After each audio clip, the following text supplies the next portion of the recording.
Hey guys, welcome back to the Lost Artistry Lash channel. Today we are dissecting this set right here, and I'm going to show you how I brought my client from this to this, which is the exact same set as this in super easy to follow steps. So you can recreate this at home on your own.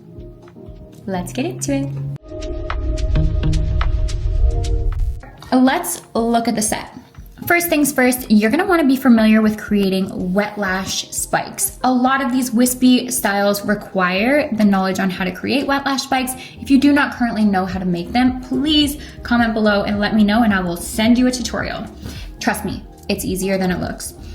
So across the top layer, we're gonna place 1, 2, 3, 4, 5, 6, 7, 8, 9 main wet lash spikes, and these are really going to build the full aesthetic of the entire set.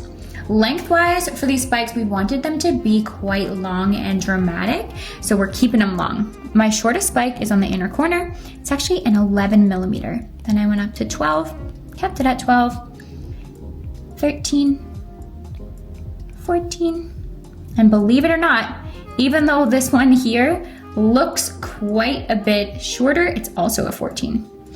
And then up to a 15 in this section right here. So even though these are my main spikes, I actually utilize multiple natural lashes to keep them looking nice and dark. So let's look at this 13 millimeter spike, for example. On the top layer, I place my 13 millimeter spike, and then you can see right here, and right here are the bases of 3 other wet lash spikes that I used in order to build more density to the 13 millimeter spike I wanted to be prominent.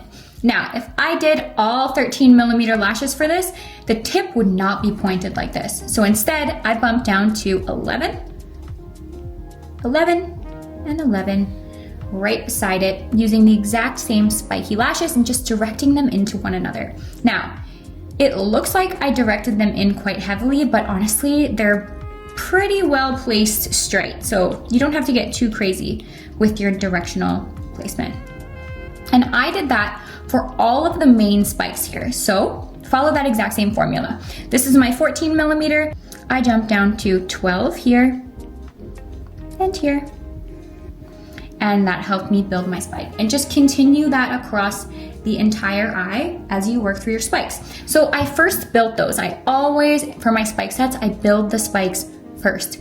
They're gonna take so much more time than the rest of your entire service. Trust me.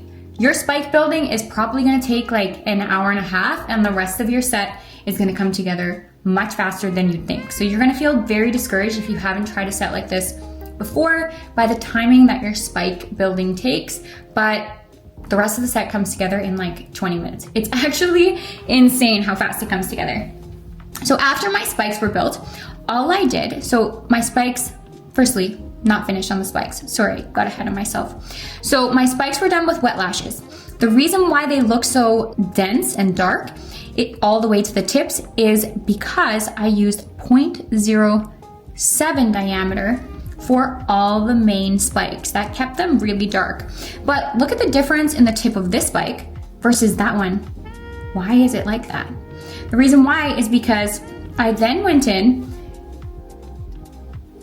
and in between every spike, I placed just a few really soft lashes. So I went down to a 0.05 diameter, and I only used about 2D fans, which means there's only 2 0.05 diameter lashes in every wet lash that I placed in between. That's what keeps it so light and airy. And it really adds to this type of set. So that's gonna make a big difference.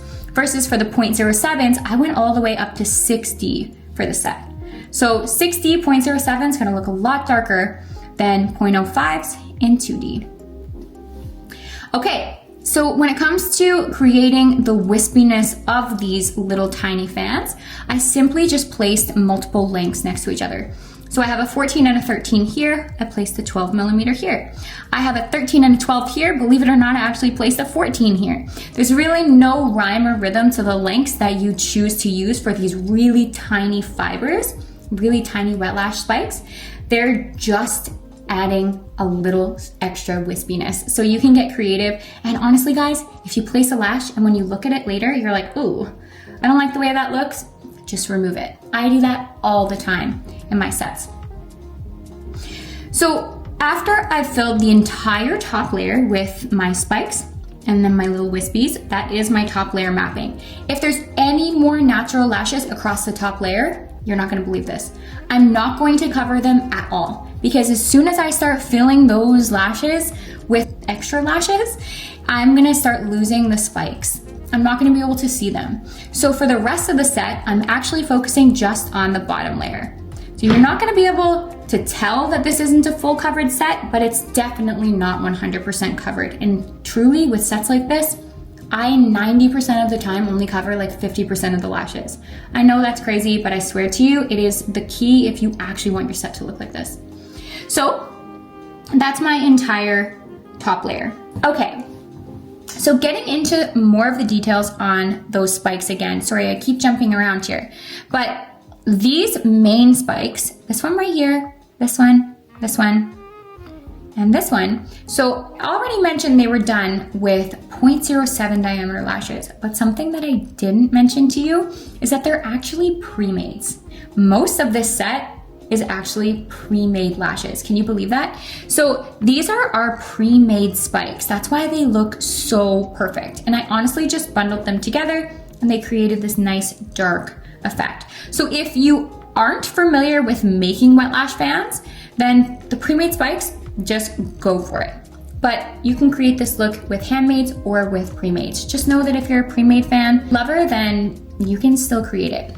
Okay, for the little tiny wispies in between, you can hand make them, or if you're looking again for a pre-made option, you can use our angel lashes.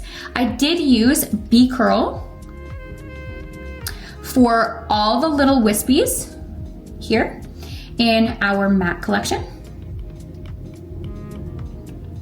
in 0.05, and then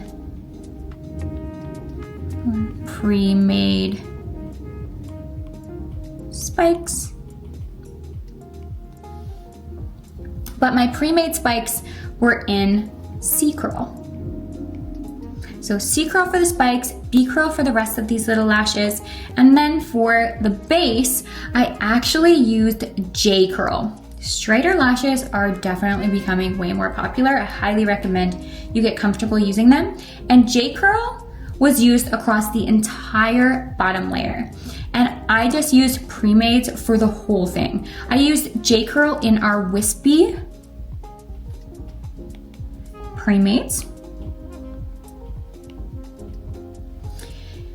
in 8D. Don't be afraid of the 8D wispy pre-mades because they're actually created with 0.03 diameter lashes, so they're super lightweight and they make for the most incredible base. But I want to keep it super light, so I did 7, 8, and 9 across the whole bottom layer.